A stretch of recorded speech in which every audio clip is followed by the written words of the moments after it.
Avez-vous un animal guérisseur? Est-ce que vous savez qu'est-ce que c'est un animal guérisseur?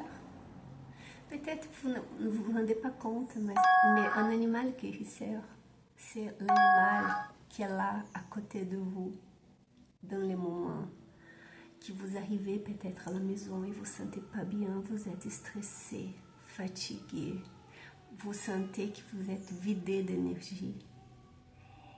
Et vous pensez juste, j'enlève mes chaussures, je m'allonge sur mon canapé et je vais oublier le monde autour de moi.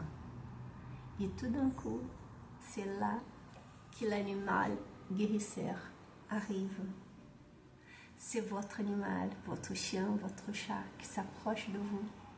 Peut-être il va sauter sur votre poitrine, ou va se mettre sur vos jambes. Ou encore mieux,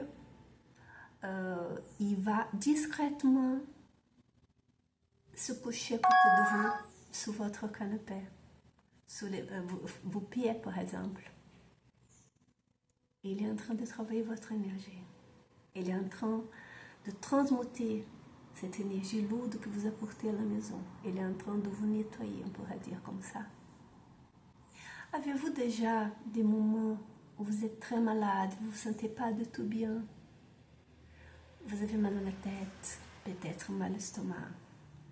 Et tout d'un coup, l'animal guérisseur arrive encore.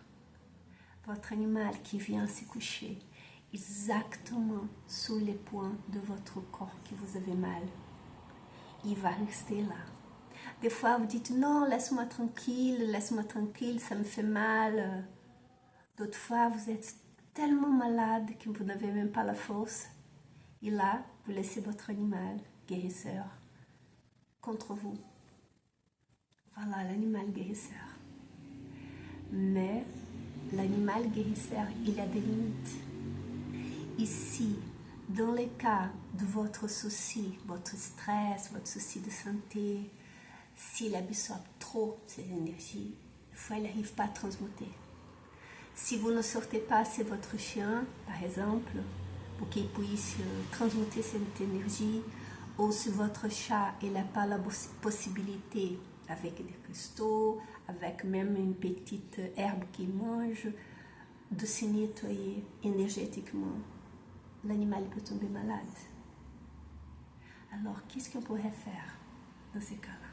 Qu'est-ce qu'on pourrait faire pour éviter qu'un animal il donne trop de lui et qu'il absorbe trop après et il n'arrive pas à dégager, à faire un détox de cette énergie? La première chose à faire, comme toujours, c'est de penser d'abord à vous. Parce qu'au moment que vous êtes en équilibre, que vous êtes équilibré vous-même, vous aidez votre animal. Il ne va pas être trop surchargé de toute cette énergie lourde que des fois on apporte à la maison. Une façon de vous aider, ça peut être les fleurs de bas, la lithothérapie. Dans ces cas-là, si vous avez besoin, je suis là pour vous. Je suis Jo Marx, thérapeute holistique. Fleurs de bas, lithothérapie. Je suis là pour vous. Vous pouvez m'envoyer un message privé. On pourrait discuter ensemble votre cas et trouver les bonnes solutions pour vous aider.